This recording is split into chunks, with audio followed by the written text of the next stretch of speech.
Hey guys, P. Mars here. Got another speech for you. The title of this speech is How Christianity Was Turned Inside Out. It's a speech based on chapter 2 of Jacques Ellul's The Subversion of Christianity. So today, I invite you to reflect with me on a troubling but necessary question.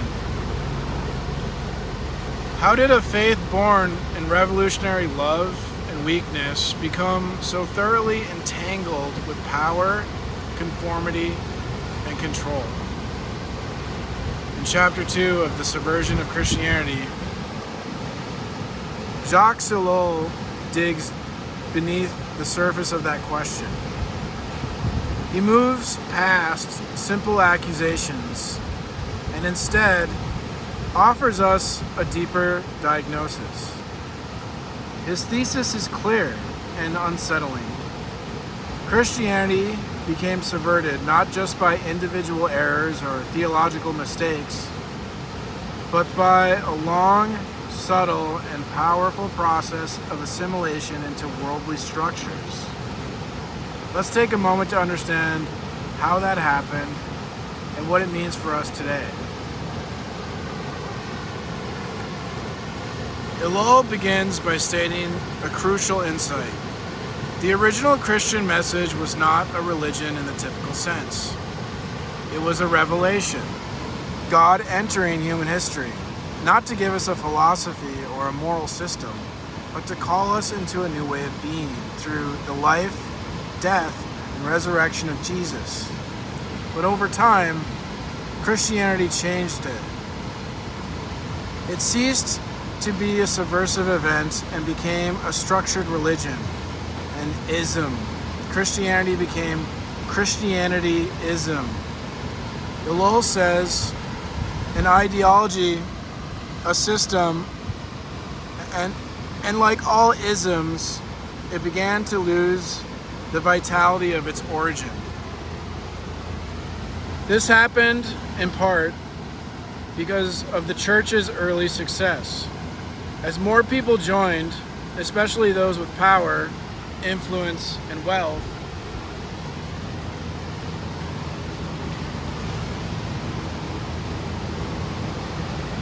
the message was gradually reshaped to fit the structures of the empire. The message was not openly denied, it was absorbed, softened, repurposed. What emerged was not a conspiracy or a conscious betrayal, but something far more dangerous, a slow subversion of the gospel by worldly logic. One of Ellul's most striking points is the church's alliance with political and imperial power. Originally, Christians refused to participate in Roman administration, in the military, in the emperor worship. They were seen as subversive, even anarchic. But that changed dramatically when the church was accepted and then adopted by the Roman Empire. From that moment on, Christianity stopped confronting power and began blessing it.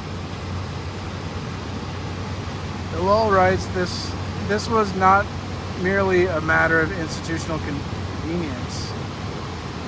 It was a fundamental reversal of Christianity. Instead of being a community of the poor, the powerless, and the outsiders, the church became a partner of the state, giving spiritual legitimacy to systems of domination. The gospel, which began as a call to servanthood, was now used to uphold emperors, bless armies, and protect wealth. But Ellul goes further. He shows that this subversion didn't just happen through political power, it also happened through syncretism, the fusion of Christian ideas with the dominant culture. As Christianity spread into the Greco-Roman world, it began to translate itself into Greek philosophy and Roman law. This may have seemed necessary at the time to make the faith intelligible to the culture, but over time, that translation became transformation. Hillel writes that God's revelation, originally told in stories and rooted in history, was turned into a philosophical system, complete with metaphysical doctrines and logical proofs. Christianity, in other words, was made respectable, but the cost was immense. God, who had spoken through the cries of the prophets and the wounds of Christ, was now made an abstract principle, the first cause, the unmoved mover. And faith, which was supposed to be relational and dynamic, was reduced to a belief system, one that could be debated, dissected, and codified.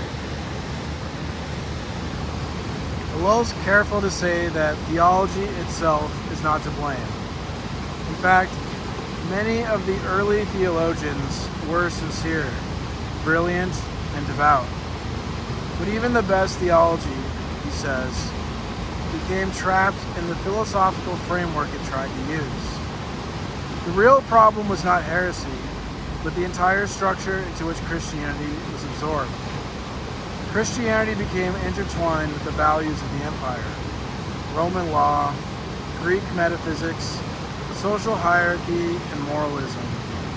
These were not Christian ideas, but they shaped the Christian world. And as Hillel argues, this wasn't just a doctrinal shift, it was a social and political transformation. The church, once persecuted for its refusal to serve Caesar, now appointed emperors and crowned kings.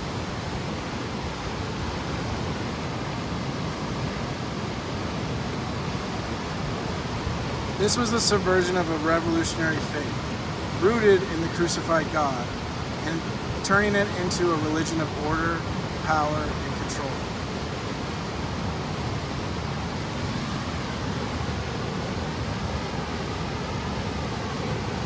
And yet, Hillel says something profound and hopeful. Even in its most corrupted forms, Christianity carried traces of its origin.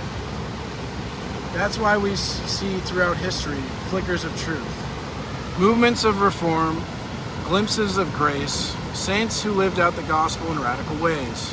But they are always resisting the tide, always calling the church back to what it's forgot.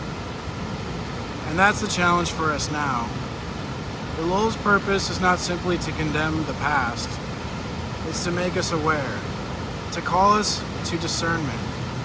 He wants us to see that Christianity's subversion didn't end in the 4th century. It's still happening.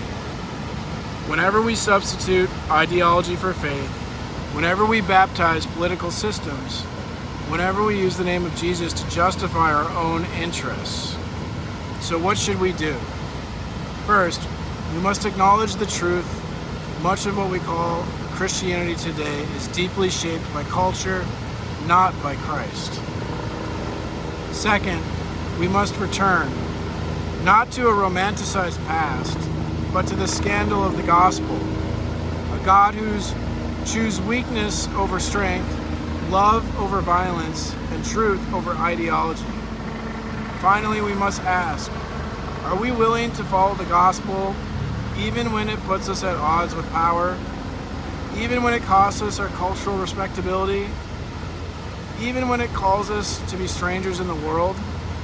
Jacques Hillel believed that the true gospel still speaks, still calls, still subverts.